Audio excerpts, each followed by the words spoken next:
அம்பிகையா பவானியா அம்மா இவளுக்கு புருவம் ரெண்டும் கருப்பொழிய கருப்பொழி தாய்க்கு பின்ன வேற கருப்பு இல்ல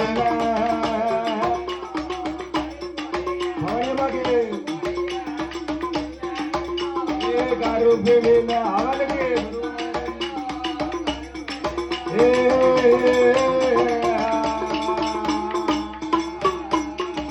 இப்பேற்பட்ட அழகு நிறைந்த பெண்ணுன்னு சொன்ன உடனே பார்வதிக்கு கோபம் வந்துட்டு நாம இருக்கும் போதே நம்ம முன்னாடி 8 பேரு அழகு நிறைந்த பெண்ணுன்னு சொல்லுதாரு பகவான் படியளக்க போறேன்னு சொல்லிட்டு சரி நாகலோகப்பட்டணத்துல நாகக்கண்ணி பெற்ற மக்கா பவானி அம்மாளை பார்க்க போயிருக்காரு. அப்ப இனிமே விடப்படாது எக்காரணத்தை கொண்டும் இந்த பவானி அம்மா தலைமையில் இருக்கக்கூடிய 8 பேரை நம்ம கைலாசம் எடுத்துட்டு வரணும். சரி அப்ப நம்ம என்ன செய்ய போறோம் என்று சொல்லி